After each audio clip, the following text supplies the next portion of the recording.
Berlatar di Jerman pasca Perang Dunia Kedua, film ini mengikuti kisah Michael Berry, seorang remaja laki-laki berusia 15 tahun yang menjalin hubungan cinta dengan seorang wanita misterius berusia 36 tahun bernama Hannah Smith, diperankan Kate Winslet. Hubungan mereka dipenuhi dengan kegiatan membaca.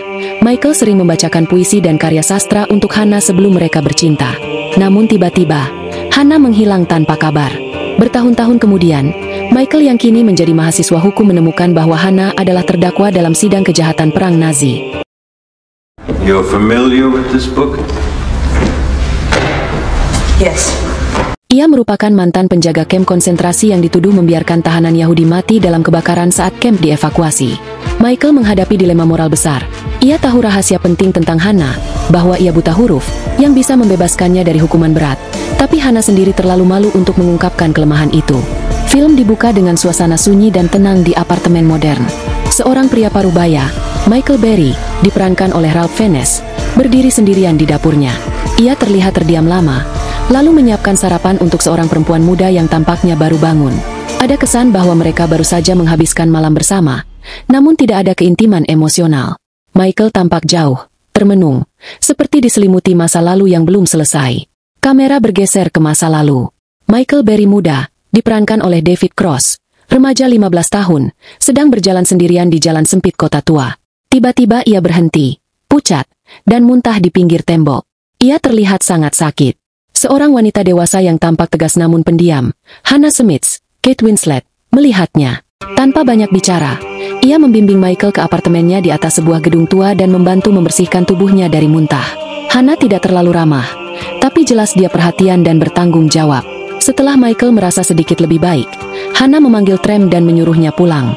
Michael ternyata terkena demam scarlet dan harus dirawat di rumah selama berbulan-bulan. Setelah sembuh, ia merasa terdorong untuk berterima kasih kepada wanita yang telah menolongnya. Michael kembali ke tempat tinggal Hannah dan dengan sopan memberikan buket bunga. Hannah tampak terkejut tapi tidak menunjukkan banyak emosi. Michael menawarkan untuk membantu sesuatu.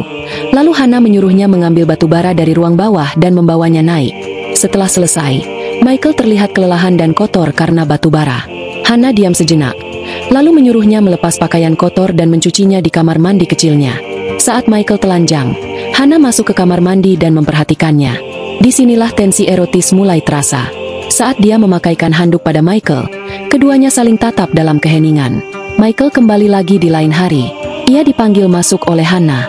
Kali ini, suasana terasa berbeda, lebih intim dan lebih dalam. Mereka mulai berbicara tentang kehidupan. Lalu tiba-tiba Hannah mencium Michael. Ciuman itu perlahan berkembang menjadi adegan intim pertama mereka.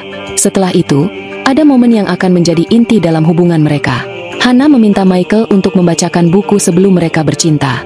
Michael mengambil buku dari tasnya, Odyssey karya Homer, dan mulai membacakan dengan suara gugup tapi penuh rasa ingin menyenangkan.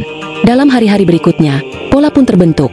Michael datang ke apartemen Hannah, membacakannya karya-karya sastra klasik seperti Emil dan Detektif, Lady Chatterley's Lover, Chekhov, dan lainnya. Setelah membaca, mereka bercinta. Semuanya tampak seperti kebahagiaan rahasia, romantis namun ganjil, hangat namun juga aneh dan manipulatif. Hannah tidak banyak bicara tentang dirinya sendiri, dan tidak pernah membiarkan Michael menyentuh bagian hidupnya di luar apartemen.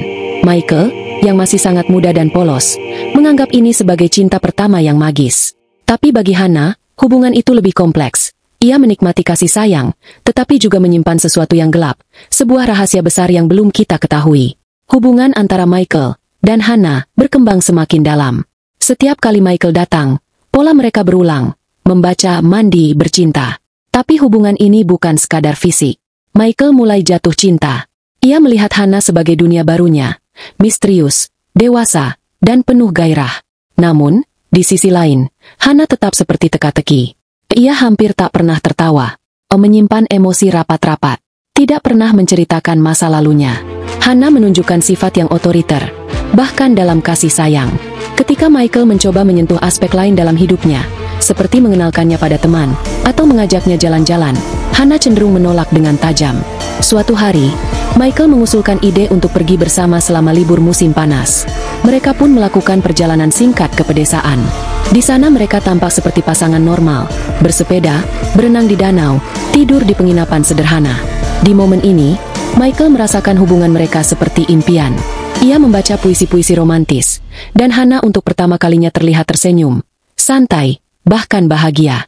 Tapi sesekali Hana mendadak murung, seperti sedang bertempur dengan kenangan buruk yang muncul tiba-tiba.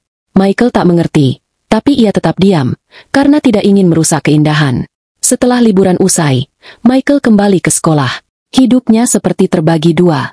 Di siang hari, ia adalah siswa yang pandai dan sopan.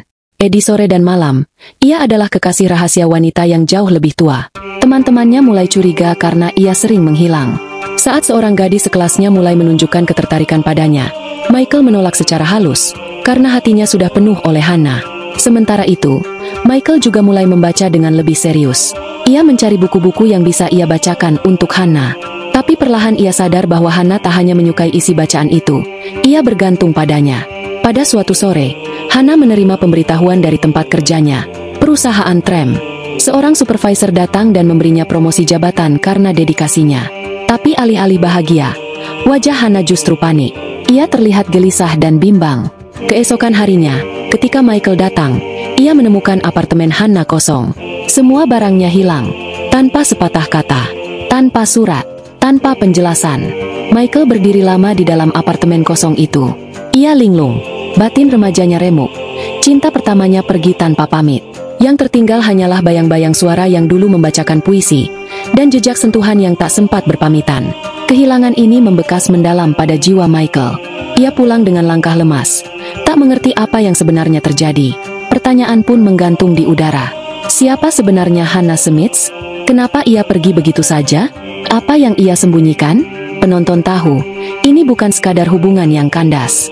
Ini awal dari sesuatu yang jauh lebih besar. Sebuah rahasia kelam yang akan terungkap bertahun-tahun kemudian, di ruang sidang yang penuh dengan sejarah dan luka perang. Film melompat ke 8 tahun kemudian. Michael kini adalah mahasiswa hukum di Universitas Heidelberg. Ia lebih dewasa, namun jelas terlihat bahwa hatinya masih dihantui oleh sosok Hana. Sosok perempuan itu menjadi bayangan permanen dalam hidupnya, tak pernah benar-benar pergi. Profesor Michael, seorang akademisi serius bernama Profesor Rohel, membawa para mahasiswa, termasuk Michael, menghadiri persidangan kasus kejahatan perang Nazi yang sesungguhnya. Kasus ini melibatkan 5 wanita mantan penjaga kamp konsentrasi, yang dituduh membiarkan tahanan Yahudi mati dalam kebakaran saat kamp ditinggalkan oleh SS. Para mahasiswa hadir sebagai pengamat, bagian dari pendidikan hukum. Tapi di ruang sidang itulah, Michael terperangah. Saat kelima terdakwa wanita berdiri di ruang sidang, Michael melihat sosok yang tak asing. Hana Smits. Ia berdiri tegak, mengenakan pakaian formal tahanan, wajahnya keras, tapi jelas gugup. Michael terpukul. Perempuan yang dulu ia cintai ternyata adalah bagian dari mesin pembunuhan Nazi. Tapi ia juga melihat sesuatu yang aneh. Hana tampak gugup bukan karena rasa bersalah, tapi seperti takut akan sesuatu yang lain. Jaksa menghadirkan saksi, 2 perempuan Yahudi yang selamat dari kamp. Salah satunya adalah Ilana Mater, seorang wanita tua yang kuat dan tenang.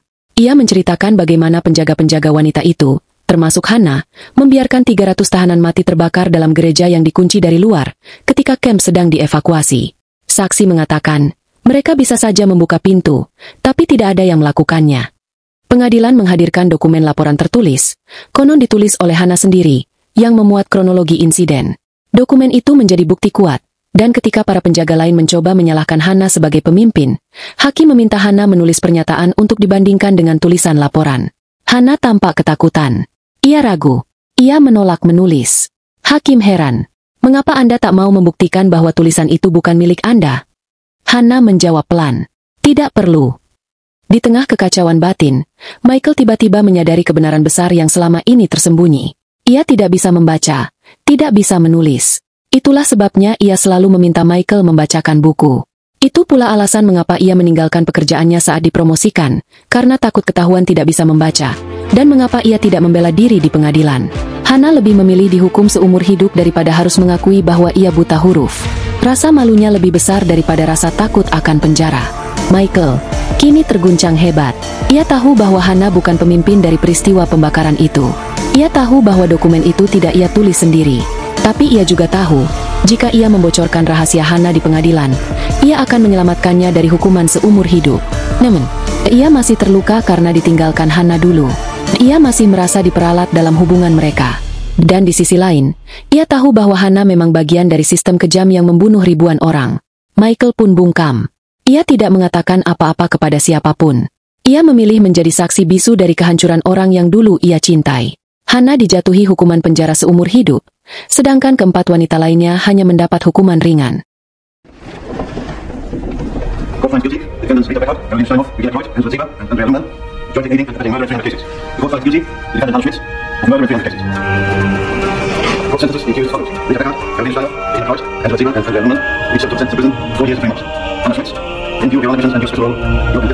Michael menatap Hana dari kejauhan di ruang sidang.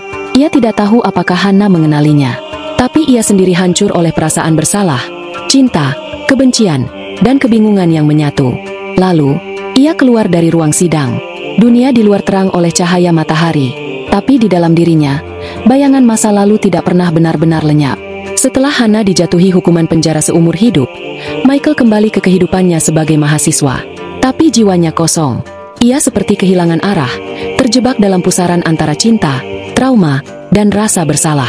Tahun-tahun berlalu, Michael lulus, menikah, punya anak, namun rumah tangganya hampa. Ia tidak pernah benar-benar hadir secara emosional untuk istrinya dan anaknya. Hubungannya dengan mereka renggang, sampai akhirnya ia bercerai. Suatu hari di awal tahun 1980-an, Michael, kini diperankan lagi oleh Ralph Fiennes, menemukan kembali buku The Odyssey, buku yang dulu ia bacakan untuk Hana. Ia tiba-tiba terdorong untuk melakukan sesuatu. Ia mulai merekam suaranya membaca buku, lalu mengirimkan kaset-kaset suara itu ke penjara tempat Hana dikurung. Minggu demi minggu, Michael membaca berbagai karya sastra ke dalam kaset. Lady Chatterley's Lover, Chekhov, Mark Twain, semua yang dulu pernah ia bacakan dengan cinta. Ia tidak menulis surat, tidak menyapa, hanya suara. Seolah ingin mengatakan sesuatu tapi tak sanggup menyusun kata. Hana, di penjara, mulai mendengarkan kaset-kaset itu dengan penuh perasaan. Ia belajar perlahan. Ia mengajari dirinya membaca. Dari kaset-kaset itu, ia mencocokkan suara dengan huruf, mengeja, menyalin, berjuang. Dan akhirnya, setelah bertahun-tahun, Hana bisa membaca dan menulis. Suatu hari, Michael menerima surat tulisan tangan dari Hana. Itu surat pertama yang pernah ia terima darinya. Setelah puluhan tahun, tulisan Hana canggung dan tak sempurna, tapi itu penuh ketulusan. Ia berterima kasih karena Michael telah membacanya kembali, secara harfiah dan batin. Michael tidak membalas surat itu, namun ia tetap mengirimkan kaset. Selalu, tahun 1988, Hana akan dibebaskan bersyarat setelah 20 tahun menjalani hukuman. Michael, yang kini hidup sendirian, dihubungi oleh kepala penjara. Dia tidak punya siapa-siapa di luar, kata mereka. Dia bilang, satu-satunya orang yang pernah ia kenal hanyalah Anda. Michael dengan ragu menyanggupi menjemput Hana. Ia datang ke penjara sehari sebelumnya dan berbicara dengan Hana untuk pertama kalinya sejak remaja. Pertemuan itu, kaku, hening, penuh rasa bersalah yang tidak terucapkan. Hana telah menua. Wajahnya suram, tubuhnya kurus, tapi matanya menatap Michael dengan campuran penyesalan dan harapan. Michael hanya berkata, "Aku sudah menemukan tempat untukmu tinggal dan bekerja. Aku akan menjemputmu besok pagi." Hana tersenyum, kecil, tapi cukup untuk menunjukkan bahwa hatinya lega. Keesokan paginya, Michael datang ke penjara. Namun petugas menghampirinya dengan wajah berat. Hannah Smith meninggal pagi ini. Ia gantung diri di selnya. Michael terpaku. Hatinya remuk. Ia diberi kotak peninggalan Hannah, berisi kaset-kaset suara yang ia kirimkan, dan sebuah buku kecil yang usang, The Lady with Little Dog oleh Chekhov. Di dalamnya, Hannah menulis, dengan tulisan tangannya sendiri. Untuk Michael, aku tidak tahu bagaimana mengatakannya. Tapi terima kasih. Michael mengatur agar Hannah dimakamkan secara layak. Ia menelusuri keberadaan Ilana Mater, salah satu korban Yahudi yang pernah bersaksi di persidangan Hannah. Michael mengunjungi Ilana di rumahnya di New York, dan berkata, Hannah ingin menyerahkan sedikit uang yang ia simpan.